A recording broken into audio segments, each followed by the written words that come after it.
اگر آپ self centred ہو جائیں اور پرنسپل سینٹرڈ ہو جائیں تو پھر آپ کو ایسا نہیں ہوگا. جیسے میں نے بتایا بار بار, میں آپ کو صرف سمجھانے کے لیے بتاتا ہوں کہ میں پچھلے 3-3.5 مہینے سے ایک ایکسپیریمنٹ کر رہا ہوں, اور جتنے بھی میرے لوگ ساتھ کام کرتے ہیں کہتے ہیں نہ کریا کرو, دیکھو نا لوگ کی کہندے نے.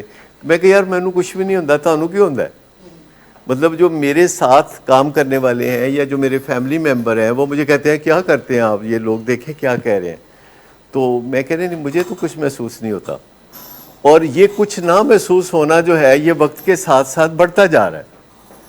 لیکن میں ان کو جو جواب دیتا ہوں, جیسے لوگ ہوتے ہیں تو بعد میں وہ دوست بن جاتے ہیں, بعد میں وہ بڑی محبت کا اظہار کرنے لگتے ہیں, پھر معافیاں بھی مانگتے ہیں ان باکس میں جا کے.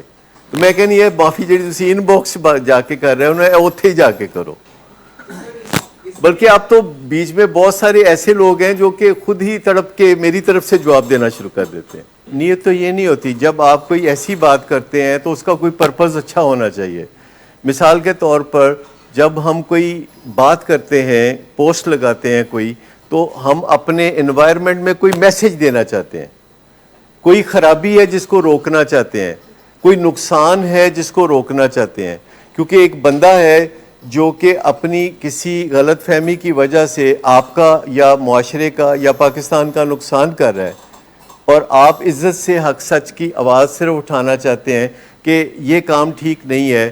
مثال کے طور پر کل اگر کوئی کرکٹ میچ ہو اور آپ وہ کرکٹ میچ دیکھ رہے ہوں اور کوئی کھلاڑی کرکٹ کے اصولوں کی خلاف ورزی کر رہا ہو, تو آپ کیا کہیں گے؟ مثال کے طور پر وہ بال ٹیمپرنگ کر رہا ہے, اگر کیمرہ دکھاتا ہے بال ٹیمپرنگ کر رہا ہے تو آپ اس کو کیا کہیں گے؟ برا کہیں گے نا, آپ اسے برا کہیں گے, کیونکہ آپ کہیں گے کہ دیکھو کرکٹ کے جو رولز ہیں اس کے اندر بال ٹیمپرنگ صحیح چیز نہیں ہے. اگر کوئی کھلاڑی کھیلتے ہوئے بولر کو گالی دیتا ہے, اس کو چھکا مار کے تو گالی دیتا ہے, یا جو بولر ہے وہ بیٹسمین کو بولنگ کرتا ہے اور ساتھ اس کو جو ہے گھورتا ہے یا اس کی طرف دیکھ کے تھوکتا ہے, تو یہ کرکٹ کے اصولوں کے خلاف ہے. تو ہر گیم کے کوئی اصول ہوتے ہیں نا. ہاں, تو وہی کہا جاتا ہے کہ پارلیمانی جمہوریت جو ہے اس کے یہ اصول ہیں, اور جو بندہ بھی ان اصولوں کو توڑے گا اس پہ انگلی اٹھانا پارلیمانی جمہوریت کا حصہ ہے کہ دیکھیے یہ جو پارلیمانی جمہوریت ہے یہ ایک گیم ہے, اور اس گیم کے یہ رولز ہیں, اور اگر آپ ان رولز کی پاسداری نہیں کر رہے ہیں تو مہربانی کر کے پاسداری کیجئے, ورنہ مجھے نقصان پہنچے گا. کیونکہ جب کوئی بندہ پارلیمانی جمہوریت کی پاسداری نہیں کرتا تو مجھے نقصان پہنچتا ہے, مجھے کئی طرح سے نقصان پہنچتا ہے, مجھے ذاتی نقصان پہنچتا ہے, میرے ملک کو نقصان پہنچتا ہے, پھر میرے ادارے میں 600 لوگ کام کرتے ہیں, ان کو نقصان پہنچتا ہے, اور ان کو نہیں پہنچتا, وہ الٹیمیٹلی مجھے پہنچتا ہے. نہیں, یہی تو میں نے ہینڈل کرنا ہے کہ وہ اینیمی نہ ہو, آخرکار وہ دوست بنے.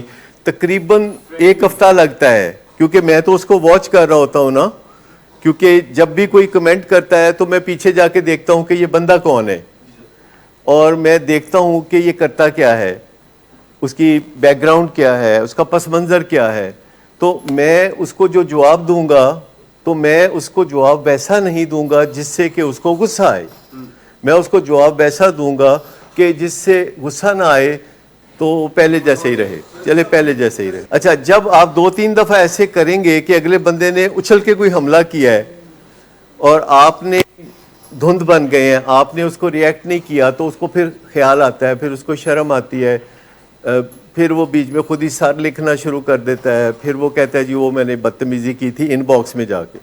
ایسا سب سے پہلے وہ ان باکس میں جا کے کرتا ہے. ہاں, تو اور کون کرے گا؟ وہ تو میں ہی اس کے لیے ایکسرسائز کر رہا ہوں نا کہ آیا جو مشکل بندے ہیں, اور مجھے اس کا چونکہ تجربہ بھی ہے کہ جو مشکل لوگ ہیں ان کو عزت سے کیسے ہینڈل کرتے ہیں, میرا تجربہ بھی تو ہے نا.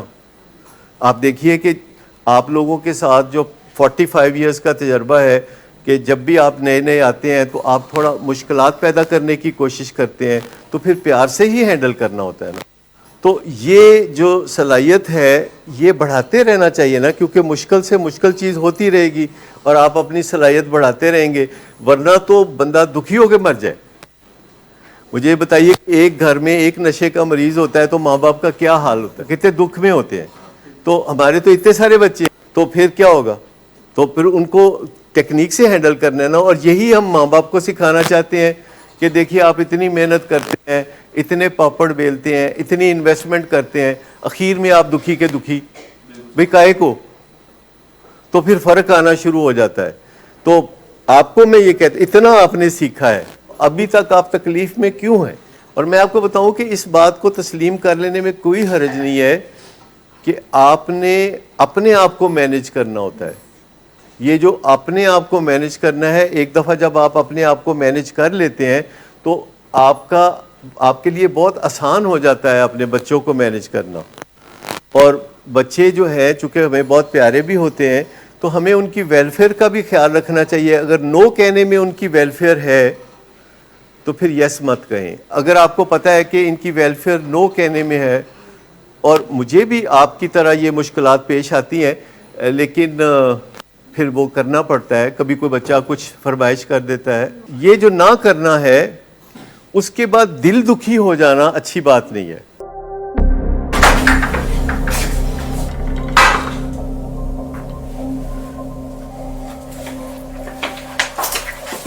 آج پھر بھی کرایا تو میرا نہیں تو ان بچوں کا ہی خیال کر لو. بند کرو تم اپنی بکواس. لیکن تم اپنی گھٹیا کو تو سے باز مت آنا. تم ہو ہی گھٹیا انسان. تم ہوتی کون ہو مجھے روکنے والی؟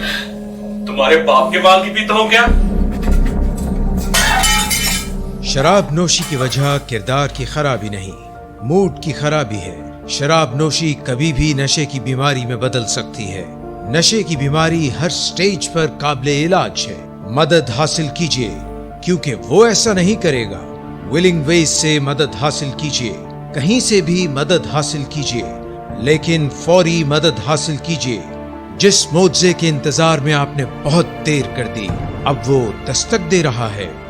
مدد حاصل کیجیے, مدد حاصل کیجیے, مدد حاصل کیجیے.